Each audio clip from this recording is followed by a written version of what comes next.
Now friends, let's discuss with the third part of our video of accounting terminology. In the first two parts we had discussed 11 points and now from 12 to 21 we'll discuss. Now after the assets, liabilities. Liabilities are classified into three parts. Non-current liabilities, fixed liabilities, also called as long-term liabilities. Any amount payable by the business after 1 year is our non-current liability. Liability is the amount which business owes to the outsiders. The amount which we owe to the outsider, business owes to the outsiders is called as a liability, and the amount which business owes to pay after 1 year, 2 year, 3 year, 4 year, but not less than 1 year is called as non-current liability, fixed liability or long-term liabilities. Example is bank loan.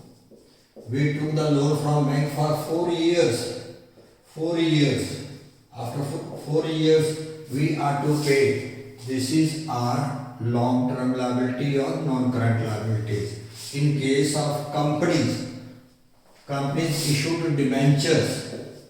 Debenture terms you are not aware of. Just for the sake of example, debenture is a kind of loan raised by the companies from the general public, and these debentures are repayable after 5 years, after 10 years.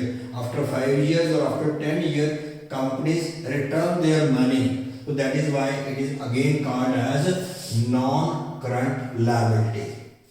Now current liabilities, any amount which is to be paid within 1 year, that will be called as current liability. For example, if we purchase the goods on credit, the amount is to be paid to the creditors. The amount to be paid to the creditors, say we purchase the goods on a credit for 2 months, it means within 2 months we have to make the payment. Suppose rent is payable to the landlord. Within a month or so we have to pay the rent. Salary is outstanding. Salary we have to pay sooner or later, but not more than 1 year. After a month or after 2 months we have to pay the salary to the staff. So these are examples of current liabilities. Even if the bank loan we took for 9 months, 11 months, less than 1 year, that bank loan will be called as current liabilities. So any short-term loans means loans taken for a period of less than 1 year are called as short-term loans. The short-term loans, rent outstanding, creditors, these are called as current liabilities. Now after current liabilities, contingent liabilities. Contingent, which may or may not arise. Which may or may not arise. This is such a liability which can arise, which may not arise. We have to pay, we might not have to pay this amount, and the amount which is uncertain, which is dependent upon the happening of a certain event, that is called as contingent liability. I give you one example. Suppose A filed a suit against us in the court of law. In the High Court, a person filed a suit against us, a court case against us, that you pay me rupees 10 lakh because of the damaged goods supplied to you, whatsoever is the reason. So he filed a case for 10 lakh. This 10 lakh case, when he has filed against us, this 10 lakh becomes our contingent liability. Contingent liability. The payment of this 10 lakh is dependent upon the event. Event is the judgment of the court. If court gives the decision in favor of A, we have to pay this amount. If decision is in our favor, we don't have to pay this very amount. And even sometime this amount is not certain. He demands 10 lakh. court may order only 4 lakh. Court may order only 4 lakh. Then 4 lakh will be our liability. But until unless the things are decided, till then 10 lakh will be our contingent liability. Contingent liability. And how contingent liabilities are picturized in our books of accounts? There are two alternatives.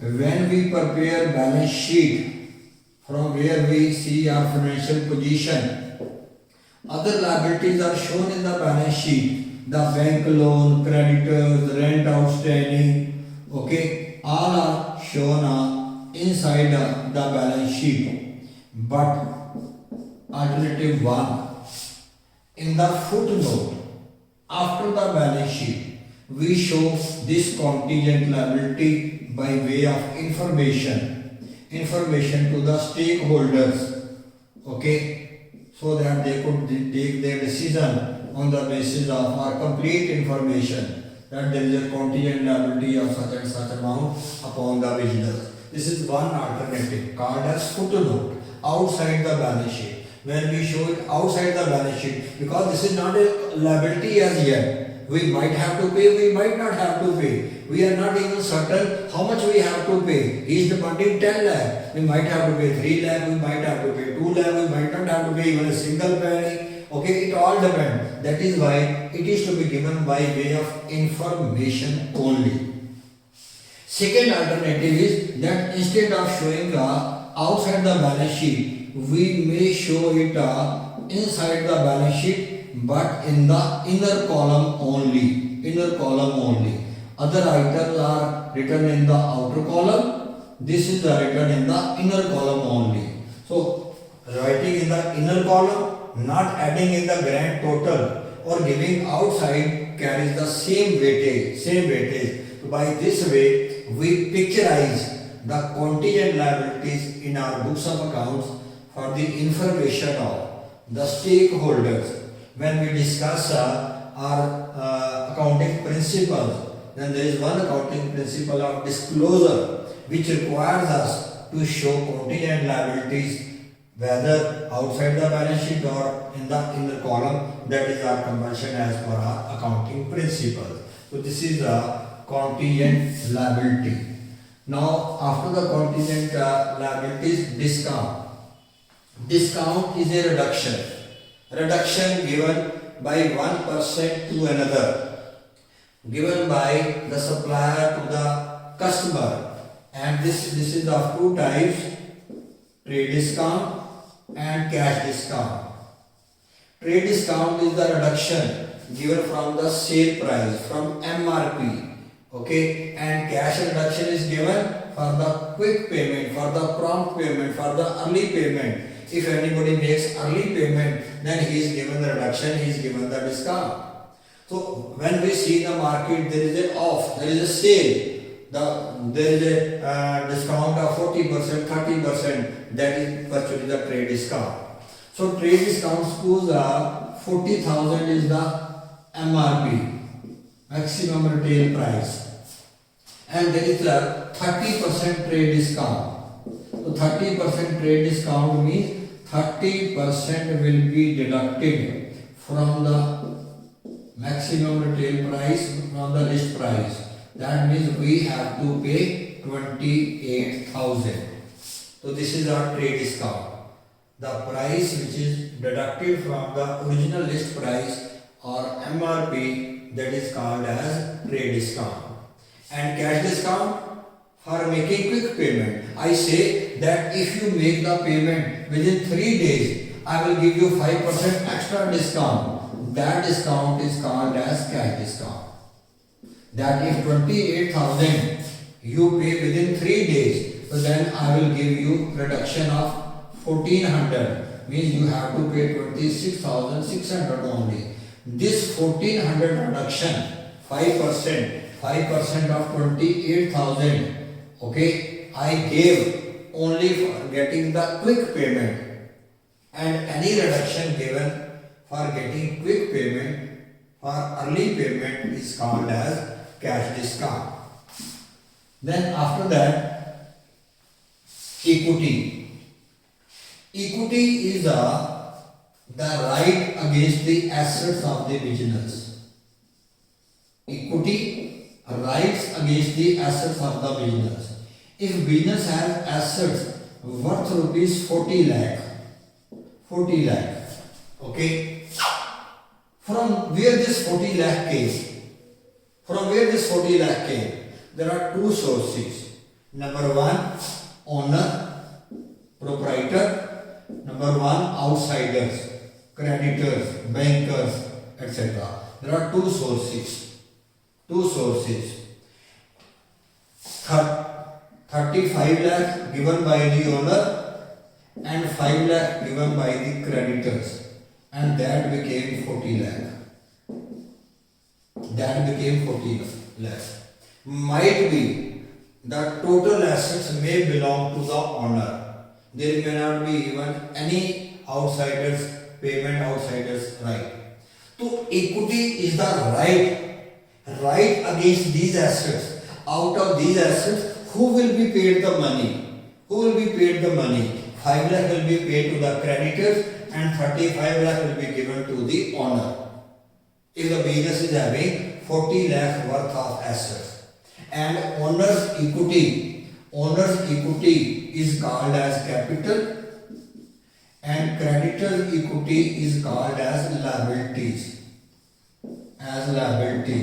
This is against the assets, and this is called as accounting equation. And our accounting equation will always work in every situation because of our double entry system. Capital plus liability will always be equivalent to assets. If 40 lakh is contributed by the proprietor, nothing is given by the outsider, 40 lakh will be our asset. So this is called as accounting equation. So by equity we means right. So against these assets, right is that of the owner and right is that of the outsiders. Outsiders' right is called liabilities and owner's right is called as capital. And capital plus liabilities is equal to assets. Now the income. Income is the event that results in money flowing into the business. Income or revenue. Revenue has two meanings. One meaning as income, another meaning as recurring, repeating. Here revenue means income. So revenue that results in money flowing into the business. For example, you sold the goods. So sale of goods for rupees 40 lakh, that is the revenue generated. That is the income generated for the business. The fees received by a doctor is the income of the doctor, not the profit. Income. Profit and income are different words. Okay. The total revenue generated, total income generated by the doctor or for selling the goods is called as income. Then profit. Total revenue means total income minus total expenses. If we generated the income of 40 lakh and our expenses are 30 lakh, so doctor collected the fees 40 lakh and for the rent of the hospital, then for staff, nursing staff, electricity bill, telephone bill, 30 lakh he had to pay. That means the doctor earned a profit of rupees 10 lakh. Total revenue is total income minus total expenses is called as profit. Then gain. Gain is the profit of non-recurring nature.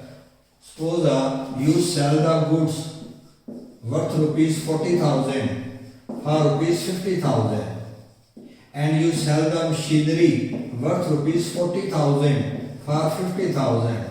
This is called as profit. This is called as gain.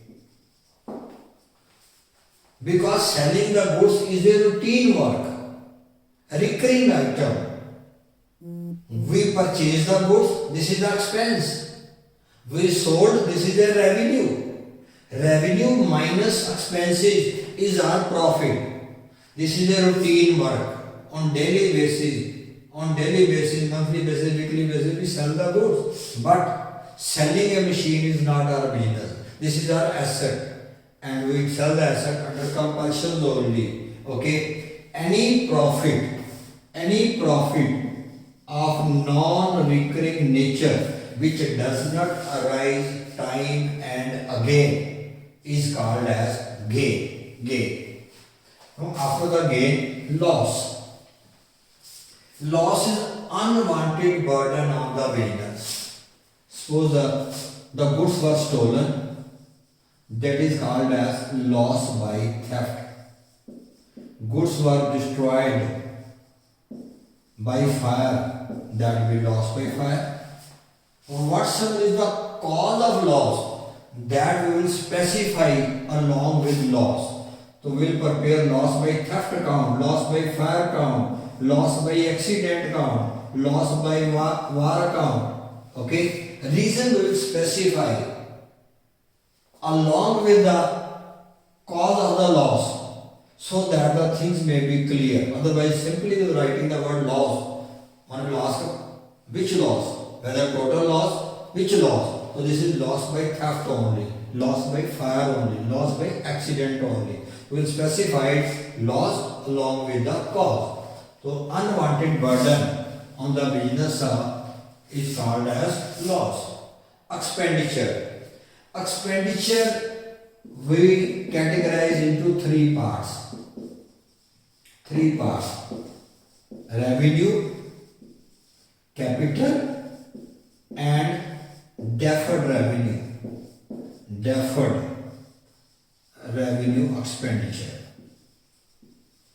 Revenue expenditure, when we discuss the term revenue, we had discussed there also expenditure of recurring nature, which repeats every day, every month. For example, rent, salary, commission, etc. This is revenue expenditure. Expenditure of non-recurring nature, which does not occur time and again. Purchase of machinery, purchase of building, purchase of land, etc. for the business is a capital expenditure. But deferred revenue expenditure, no doubt it is a revenue expenditure, but it is deferred, it is spread over a certain number of years to record in profit and loss account. For example, we spent rupees 40 crore on the sponsorship of a cricket cup. Just to promote the name of the company, we incurred a huge amount on advertisement. Advertisement otherwise is a revenue expenditure, recurring expenditure. So many times in the newspaper, in the print media, in the electronic media, we see the ads of the companies. That is a revenue expenditure. Advertisement in itself is a revenue expenditure, but huge amount incurred on advertisement, okay, this will be called as deferred revenue expenditure. Why? Because this 40 crore expenditure will give us a benefit maybe for 4 years. If we estimate it, that this will give us advantage for 4 years. That is why we want to spread this expense over 4 years. Every year in profit and loss account, we don't want to write 40 crores. We want to write 10 crore in the profit and loss account of each and every year. Because benefit is to come in 4 years. That is why the expenditure will also be divided, will also be spread over 4 years. That is why it is called as deferred revenue expenditure. Nature is revenue, but this is such a big amount, and because this is going to give us the benefit over a number of years, that is why it is called as deferred revenue expenditure. So these were the 3 types of expenditure. After expenditure, and one thing let me make you clear, revenue expenditure or expense means the same thing. Revenue expenditure or expense means the same thing. Recurring in nature. So alternatively, you may call it as expense, you call it as a revenue expenditure. Those carry the same meaning. Bad debts. Any amount which we are unable to recover from the debtor, either because of his insolvency, either because of the death, or the person going abroad with no hope to come back. Any amount which we are unable to recover from our customer. We had sold the goods on credit, but amount we could not receive. Ultimately, that account is to be closed from the books of accounts, and the amount which we are unable to receive is called as bad debts. Suppose 40,000 we were to receive. That person could pay us only 10,000. He says, I don't have more money, or he has died before paying 30,000. His family members are not also making the payment of that 30,000. So we have to write off this account. We have to close this account from the books. So this 30,000 will be called as bad debts. And in future, the year in which, suppose in 2016-17, we wrote off this account from the books as bad debt. But after 2 years, out of 30,000, 25,000 was recovered from that person. He ultimately paid us 25,000. The amount which he paid will be called as bad debts recovered. We are concerned with the amount recovered only. Amount which we are unable to recover, that we are to leave, because this will be treated as the expense of the year 2016-17, and this will be treated as the income of the year 2018-19. So bad debts is a expense, is a loss, and bad debts recovered is our income. Bad debts recovered will be the income of the year in which such sum is recovered. Thank you very much. So this was all about the accounting terminology. And I request you that if you have understood anything, I would like to request you that you should like the video, and if you have not subscribed so far, do subscribe it. Thank you.